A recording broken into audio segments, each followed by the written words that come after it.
Antrian warga untuk membuat EKTP masih terjadi di sejumlah kantor pelayanan publik di Kota Denpasar. Sementara itu, untuk memastikan kesiapan petugas kecamatan dalam memberikan pelayanan, Wali Kota Denpasar mengunjungi kantor camat Denpasar Selatan.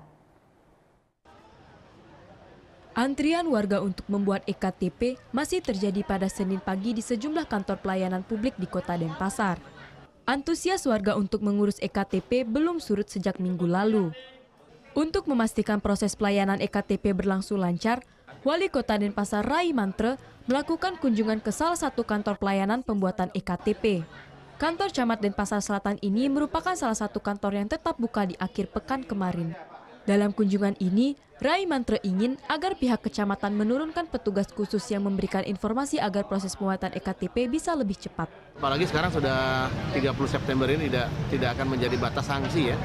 Nah ini juga biar masyarakat biar jelas, tapi memang harus terekam dia mereka semuanya. Dan masyarakat itu masih terobsesi bahwa tanggal 30 September itu harus selesai. Kalau tidak selesai, ini akan akan terhambat dengan administrasi yang lainnya. Dan ternyata dari pusat ini kan juga sudah Pak Menteri sudah menyatakan di sini bahwa nanti dari pusat pun ada keterlambatan karena ada pemotongan anggaran segala macam belangkonya. Ya.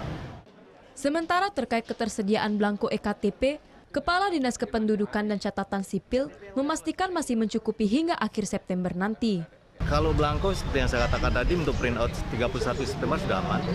Karena kita kan punya waktu 14 hari untuk setiap orang pendaftar untuk pencetakan ke 14 hari. Kita masih aman posisi sekarang karena nanti yang masuk sekarang per tanggal 1 September itu kan tanggal 16 atau tanggal 18 baru masyarakat boleh mengambil. Seluruh kantor pelayanan publik di Kota Denpasar akan tutup selama prosesi Hari Raya Galungan mulai Selasa dan akan beroperasi kembali pada Jumat mendatang. Surya Sanjaya melaporkan untuk NET. Thank you. Udah selesai nonton beritanya? Jangan pergi dulu dong. Subscribe dulu dan nonton tayangan lainnya di sini. Subscribe, nonton lagi. Subscribe, nonton lagi.